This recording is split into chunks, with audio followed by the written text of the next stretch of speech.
Do you remember your first trip to the planetarium? Probably with your third grade class. More excited to leave school than actually learn anything about science. You know who you were. You find your seat, impatiently waiting for the show to start, ignoring the withering look of your teacher. And then,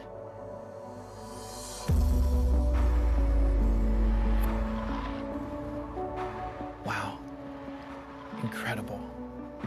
How can we be so small, but so special? That is, I believe, how the wise men must have felt. These magi got quite the star show themselves, except it was just one star. One bright, magnificent, piercing, brilliant ball of fire. And boy, did they bet a lot on that star. But just like the one they were traveling to see, this star stood out as something special.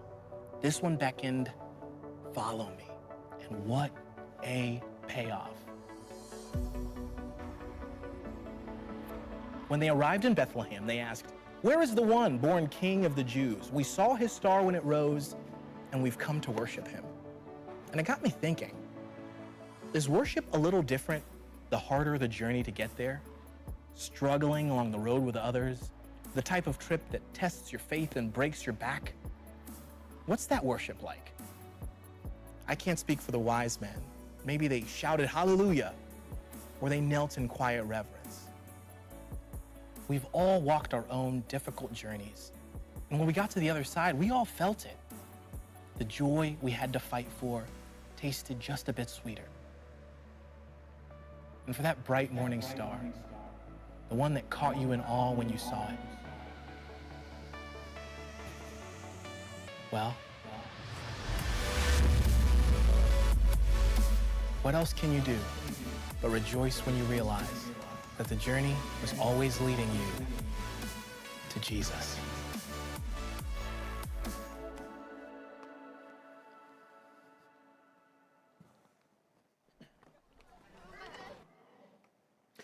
What journey have you gone on looking for happiness? Some of you have made the journey to Anaheim, California. Let it sink in for a minute. For those of you who are not familiar with that address, that is where the happiest place on earth is, if you can afford to get in. I came across a story. Nick Cannon, a popular Hollywood comedian, says he spends about $200,000 each year to go to Disneyland. Of course, he's taking his 6 wives and his 12 kids with him. I can't even get my own 12 kids there. I'll refer to him later on in the message. But I would tell you that, can you blame him? If you do not know the author of joy, then if you can afford to, why not go to the happiest place on earth, the Magic Kingdom there in Anaheim, Disneyland? Why not go there every day? Have you ever found a spot in this world where you're like, wow, I love this place. I want to come back here every day. Or maybe you find a food you like, and I love this so much. I want to eat it all the time. What happens if you keep on trying to go back there? Kim and I have gotten season passes before at amusement parks, and there's something interesting. The 100th time, it's not the same as it was the first time. There's just something about earthly happiness. The more you try to eat it, the less it does for you. So what journey are you going on today, looking for the wonder of Christmas? And I would say today we're going to look at the wonder of joy. Everyone wonders where joy comes from. We often decide where it comes from based on what we saw mom and dad model growing up. Where did they find joy? Was it found in a particular drink, a particular food, a particular lifestyle, a particular hobby, a particular place? And then not only does what was modeled to us shape us, as we go through life, we catch with our heart that might bring me joy. Years ago in ministry, I discovered I love the outdoors, and I thought, those camp highs you have when you bring people into the outdoors, and there's just something about a camp experience. Have you ever had it over a retreat or maybe at youth camp? And I love these highs that you got to have with people as they would pull away from their life and experience joy in the outdoors. And yet I discovered something. There's something about that high that's, well, to be honest, it's not completely real. That high will get tested as they go back down the valley. And one of the things that led Kim and I from outdoor ministry back into local church ministry was I wanted to journey with people where they really are. And I would tell you this, in the trenches of where you are today, you are on a journey. Don't think that the wise men we're about to read are on the only journey. I'm going to take you to Matthew chapter 2, and we're going to look at familiar words, but I'm going to ask you to let the Lord pierce through and bring out new truth and new grace to you this morning. In Matthew 2, chapter 1, we read this: After Jesus was born in Bethlehem in Judea, during the time of King Herod, Magi from the east came to Jerusalem and asked, "Where is the one who has been born King of the Jews? We saw his star in the east and have come to worship him." When King Herod heard this, he was disturbed, and all of Jerusalem with him. When he had called together all the people's chief priests and teachers of the law, he asked them where the Christ was to be born. "In Bethlehem, in Judea," they replied, "for this is what the prophet has written. But you, Bethlehem, in the land of Judah, are by no means least among the rulers of Judah. For out of you will come a ruler who will be the shepherd of my people Israel." Then Herod called the Magi secretly and found out from them the exact time the star had appeared. He sent them to Bethlehem and said, "Go and make careful search for the child. As soon as you find him, report to me so that I too may go and worship him." After they had heard the king, they went on their way, and the star they had seen in the east went ahead of them until it stopped over the place where the child was. When they saw the star, they were overjoyed. On coming to the house, they saw the child with his mother Mary, and they bowed down and worshiped him. Then they opened their treasures and presented him with gifts of gold and of incense and of myrrh. And having been warned in a dream not to go back to Herod, they returned to the country by another route. When they had gone, an angel of the Lord appeared to Joseph in a dream. "Get up," he said, "take the child and his mother and escape to Egypt. And stay there until I tell you, for Herod is going to search for the child to kill him." So he got up, took the child and his mother during the night, and left for Egypt, where he stayed until the death of Herod. And so was fulfilled what the Lord had said through the prophet, "Out of Egypt I called my son." When Herod realized that he had been outwitted by the Magi, he was furious and gave orders to kill all the boys in Bethlehem and its vicinity who were 2 years old and under, in accordance with the time he had learned from the Magi. Then what was said to the prophet Jeremiah was fulfilled. "A voice is heard in Ramah, weeping in great mourning, Rachel weeping for her children and refusing to be comforted because they are no more." This morning, if you're taking notes, I want to jump back into this text, and I want you to see, first of all, this morning, that the wonder of his joy is first, it's found in worshiping the King, not trying to be king. The wonder of his joy is found in worshiping the King, not trying to be king. I like what Warren Wiersbe writes when he said this: "The Magi were seeking the king, Herod was opposing the king, and the Jewish priests were ignoring the king." It has everything to do with the heart of the worshiper. Proverbs 11:2 tells us about the heart. It says this: "When pride comes, then comes disgrace, but with humility comes wisdom." So as you look at the wise men this morning, I want you to be thinking, am I a wise man? Am I a wise woman? in the eyes of my God, not in the eyes of your world. You'll notice they're very, very different. Your world would say you're a wise man or woman if you have pride. Your God says you're only wise if you have humility. Wise men and wise women worship who has the greatest worth. And it's not what you naturally think. Our self-worth will not be fulfilled by self-worship. We feel from the moment we get out of bed in the morning that, well, everything tells us if I am going to have a day that's full of joy today, it will be if I have my needs met. But that is worldly wisdom. Joy is found as we journey from worshiping ourselves as king and kneel down at the manger of the King of Kings. We have two options. We will either follow the star or we will try to be the star. Let's look at the wise men. The wise men humbly followed the star. They said, we saw his star. Well, everybody saw stars. Why did they see the star? Because they knew what to look for. They were looking intently. They were humble enough to study not just the prophecies, but to study the sky. Wise men or magi were those who interpreted special signs.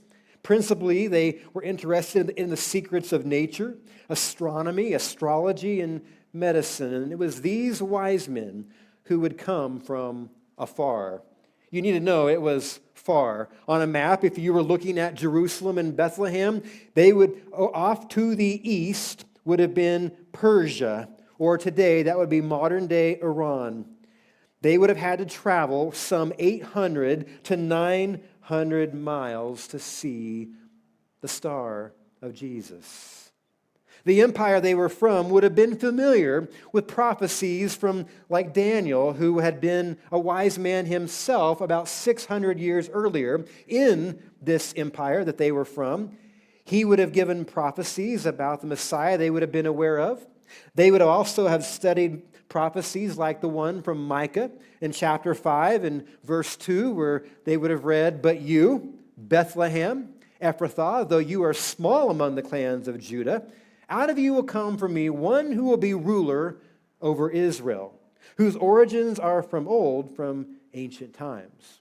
Anybody could have read this prophecy, but it took a humble heart to actually believe it and to search for it and to wait for it. They would have also been aware of the prophecy of Balaam. Yeah, the guy riding on the talking donkey there in Numbers chapter 24, where he would have said in verse 17, I see him, but not now. I behold him, but not near. A star will come out of Jacob. So these wise men from 900 miles away, and keep in mind, they weren't Jews. They were Gentiles, non-Jews. These wise, influential Gentiles would travel because he was a savior of all the world. What's interesting in the book of Matthew, Matthew starts with the birth of Christ. At the end of the Gospel of Matthew, we're given the Great Commission to go into all the world and preach the good news. Isn't it interesting that at the very beginning of Jesus' life, the whole world comes to Jesus? From afar, these Gentile wise men will come. What's interesting, you got to wonder what the look on their faces was when they actually arrived at Jerusalem. Have you ever gone somewhere you've worked really hard to get there? You spent a lot of money, you spent a lot of energy, and you know this is a very popular event. There should be a lot of other people who've done just as much work and spent just as much money as you, and you show up and hardly anybody's there. Well, what's going on? You got to know they came to Jerusalem thinking it would be full of other searchers, those seeking out the Messiah. They're wondering, why isn't Jerusalem full of people like us? But the problem is sometimes those who are the nearest miss the Messiah. Those of us who have been raised to know all the songs, we know all the scriptures, we know just enough to inoculate us from the joy of Christmas. Let's look at these wise men. I want to just kind of digress a little bit and Make sure you remember, though we can't typically in Christmas pageants, we typically put 3 wise men at the manger. And it's important for us to know biblically that's not correct. We oftentimes think, well, gold, frankincense, and myrrh were given, 3 gifts, there must have been 3 wise men. But the truth is, to make a trek like this, wise men would have traveled as a part of a larger entourage. This would have been a large group moving through, most likely not the Arabian desert, even though we see it in the movies and we picture them going up and down the sand dunes. They would have thought, let's go around the desert. Let's take a northern route, and let's get to Jerusalem through a more safe manner. It's important that we let the text remind us what really happened. What was this star they followed? They said they'd seen this star in the east. Well, the Greek word for that's translated east can also be translated as rose or rising. Why does that matter? Well, because an alternate translation would be, we saw his star when it rose. And that's important because to the east of Jerusalem, as Persia is where they are, if they had seen a star in the east of them, they would have gone the exact opposite direction. So it really could have been that they saw the star when it rose, they knew what to look for in the sky, and they went on a journey.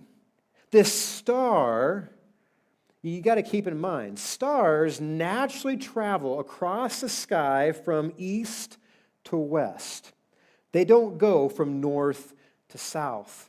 And so for us to try to explain this star as a natural phenomena, like maybe a supernova or a comet or the conjunction of planets like Jupiter and Saturn and Mars all converging, I would give to you that is inadequate trying to describe this sign in the sky. I believe that better term would, even though we call it a star, this is just as the divine and miraculous a sign as the pillar and the cloud in the sky that led the children of Israel across the wilderness on their journey. Our Lord, our God, was very capable of putting a divine star in the sky to lead these wise men who were humble enough to follow. Don't miss the detail that the star in Matthew's account guides the wise men only on the last leg of their journey. They had seen his star in the east, but it doesn't mean they saw the star the entire time. In fact, they're overjoyed again when they see the star appear to them when they are in Jerusalem. And it's important that you know then, think about this even practically. In order for that star, if it was way up in the sky like a normal star, then it would be completely useless in helping them navigate the distance between Jerusalem and Bethlehem, because they are about 5 miles apart. In order for that to truly help them navigate, the star would have had to have been no more than about 1 mile above the ground for them to be able to do that. What does this make us see? This was the divine hand of God, leading these wise men not to a stable, but to a house in Bethlehem, where the Greek word there is that we see a child. The Greek word is paidion, rather than a newborn infant, which is briefos. And we see, okay, they're not there in our Christmas pageant, even though we got to let the wise men be on stage. You need to know, they came later on. Why? Well, there was something profoundly going on with this guy. Though the wise men were humble enough to follow the star, Herod proudly wanted to be the star. I want to spend just a moment on this evil villain. There in verse 1, and oftentimes we read this in the Christmas pageants, during the time of King Herod, and we continue on. You might think you live in times where your rulers are wicked. The rulers of the time the Christ child was born, Herod had it on a very different level. Let me tell you about Herod the Great, the founder of this dynasty. We will see 4 generations of Herods in the New Testament. But it is the founder, this Herod the Great, who ruled from 47 to 4 BC, who is nearing the end of his own life that we meet in Matthew chapter 2. When it says in verse 3 of our text today, Herod was disturbed Well, let's talk about some of the reasons why that you might not think at first glance. Did you know that Herod was not the rightful king from the line of David? Jerusalem is the city of David. He's not the rightful king, and it goes way back to Jacob and Esau. If you don't know, Jacob is also the name for Israel, who gave birth to the 12 tribes of Israel. Herod does not come from the line of Jacob. He comes from the line of Esau. And if you remember that story between Jacob and Esau, two brothers who has a massive sibling rivalry going on, so much where the older brother, who had a birthright, has his birthright stolen by his cunning brother, and then Esau's trying to kill his younger brother. Think about, just for your moment, how that pride and that fighting and that battling is still going on all these years later in the line of Esau to Herod, who is an Edomite, as he is now trying to kill the child. This is generational sin. It's a picture of a power struggle that had been going on, and it had literally destroyed Herod's home. Herod had 10 wives. He had many sons. All of them were always scheming, trying to get the throne. His wives were always hatching plots and counterplots, and Herod became more and more suspicious and paranoid, even torturing his son's friends to discover any plots against his own life. Herod finally has 2 sons of his favorite wife executed by strangulation. 5 days before his death, Herod has his son Antipater executed. Then, not only that, he calls all the leading Jews of the territory to his palace. When they come, he imprisons them, gives orders that they are all to be killed the moment Herod dies. He wants to ensure that there's going to be a national mourning at his death rather than rejoicing. Does that help you look at verse 15 where it says, "And they were there until the death of Herod"? Our God was protecting and doing his divine work in spite of and in the midst of wicked, murderous rulers. I don't have to digress to think about our time politically where we celebrate murder of babies. It's ironic and profound if it weren't so tragic. What's interesting is that we're told that Herod has this counterfeit worship. He has strong emotions he's either disturbed or he's furious. And then when he finds out the wise men have gone a different direction, it says he's outwitted and he's mad. Well, here's what's interesting about being outwitted. It means you are trusting in your wits in the first place.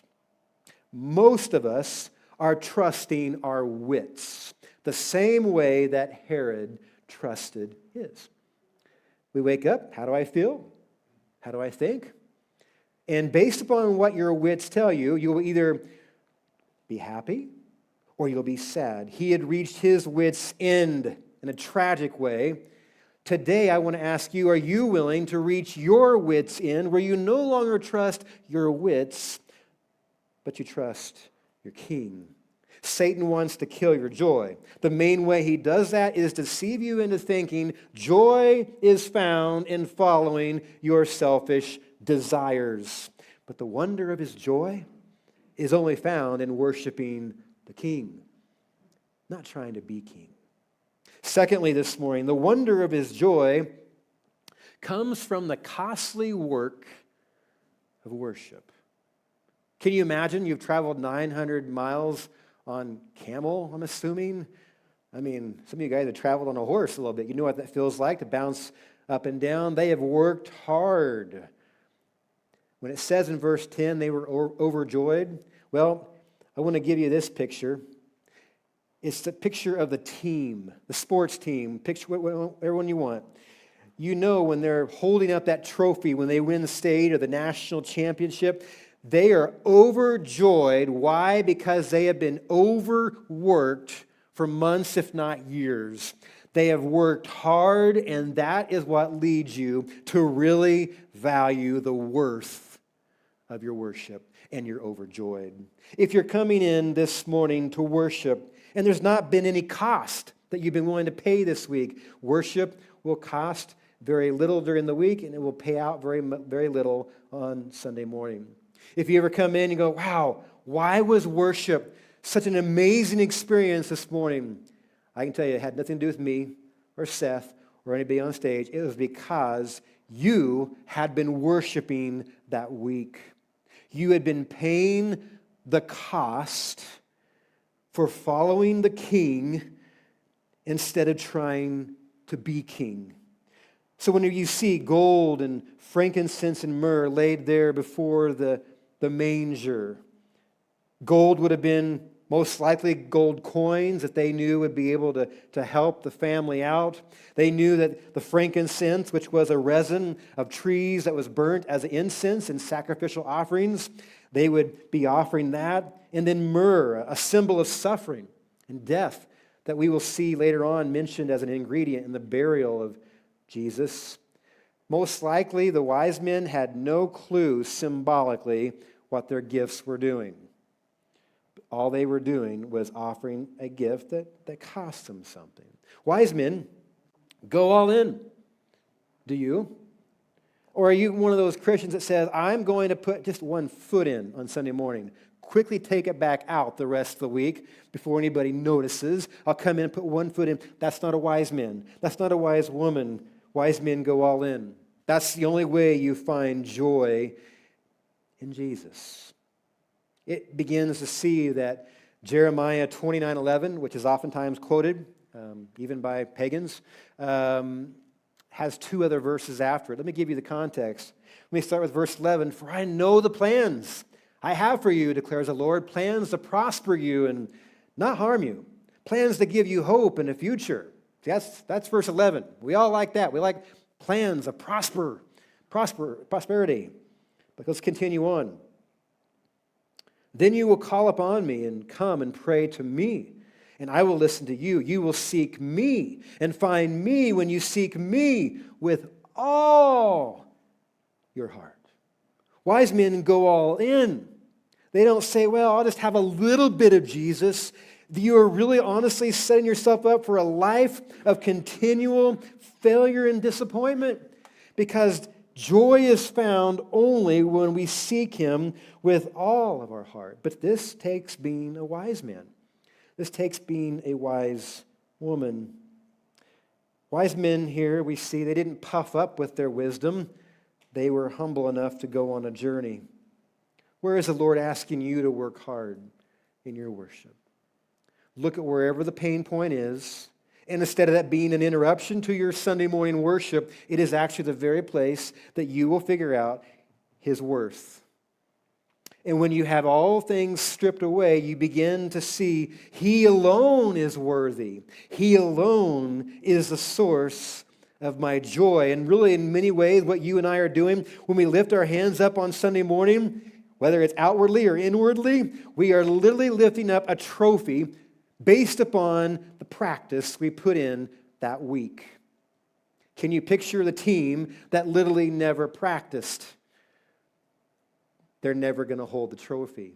And if they did hold the trophy, and probably the symbolism here would be our grandchildren, our children, our great-children, those who didn't work for their faith, just kind of came along with us and never had to work for it, oftentimes that therein lies the danger. Worship never cost them anything. As you know, our world says it's costly just to come to church. But the Lord wants us to find the wonder of his joy comes from the costly work of worship. Thirdly, and last, before I go on there, let me mention this point, because this is so important. Think about your net worth right now. What are you worth? And the first thing you thought of was your money.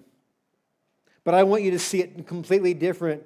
My net worth is full of what I believe has real worth. So what do you believe has real worth? And then picture your life like a net going through the waters, netting and catching everything that you believe has worth.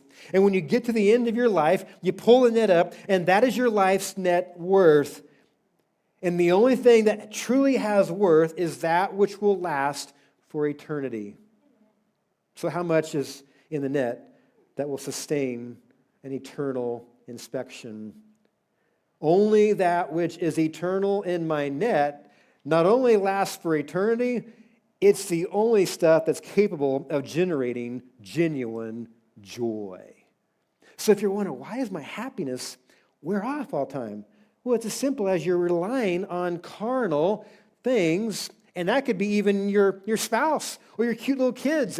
Whenever Seth's talking about adoring these cute little kids, I know his kids have gotten old enough to know the adorable factor wears off. And all of a sudden, you're thinking, what in the world is this child doing to my life? They are not adorable anymore. But to understand, God has given you a chance to find true joy based not on what that child's going to give you, but what you can give of the love of Jesus to that child, especially when they're being very, very human. The wonder of his joy comes from a life of costly work of worship. Thirdly and lastly, the wonder of his joy is found on the journey from the cradle to the cross. Maybe you've heard those two words before on Christmas, but I want to expand it out a little bit. Yes, and foremost, we're talking about the journey of Jesus from his cradle to his cross, but not just his. We're talking about your journey from your cradle to the cross.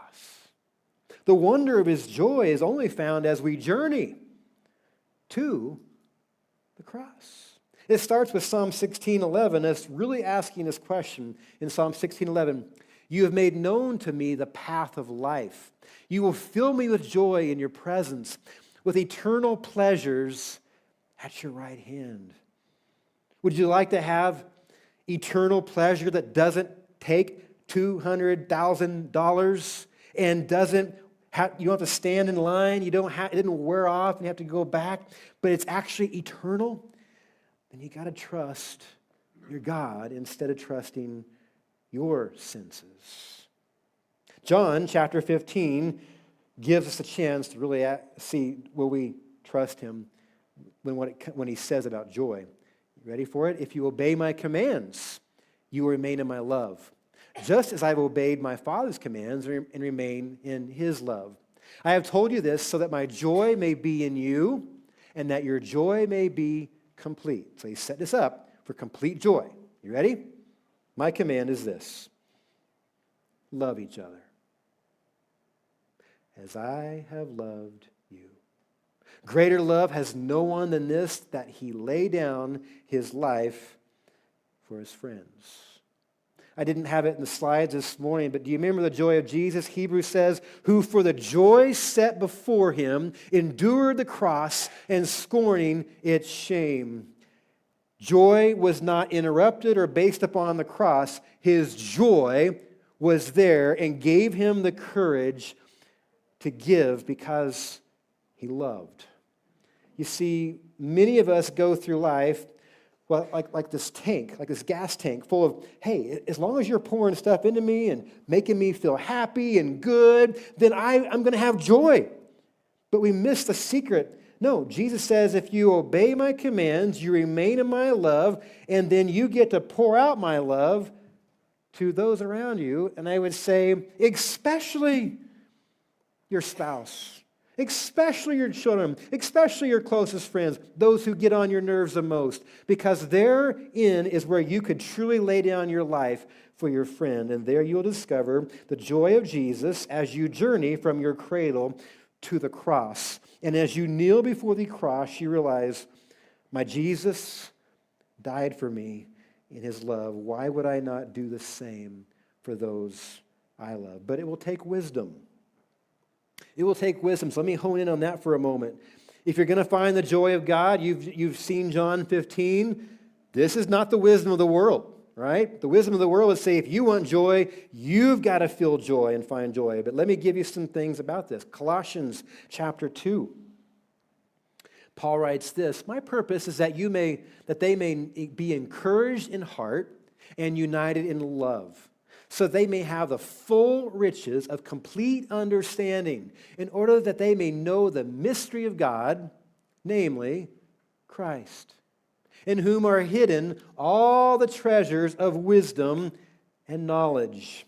I tell you this so that no one may deceive you by fine-sounding arguments.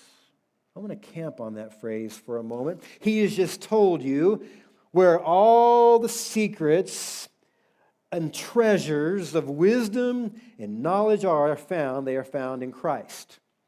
We go, that sounds kind of interesting, because I have a world continually trying to deceive me with some very fine-sounding arguments. I'll give you one of them. There are many.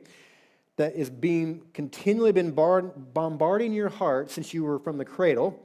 And it goes something like this. God wants you to be happy. And if you're not happy, and it's because he or she isn't making you feel happy. So you need to move on. Or do whatever it takes to be happy. And in the name of this fine-sounding argument that's being held up, our world is moving on at a breakneck pace. I started with one example that's held up, and everyone kind of chuckles about Nick Cannon. Married 6 times at least, has 12 kids. Oh, as long as he can get him to Disneyland. But he's raising a generation with a fine-sounding argument of showing that, I'm happy for a little while, and I move on to the next, but he's not ever going to discover the joy of Jesus. It takes wisdom to stand against this. 1 Corinthians chapter 2 and verse 6 says this, though, we do, however, speak a message of wisdom among the mature, but not the wisdom of this age or of the rulers of this age who are coming to nothing. No, we speak of God's secret wisdom, a wisdom that has been hidden and that God destined for our glory before time began.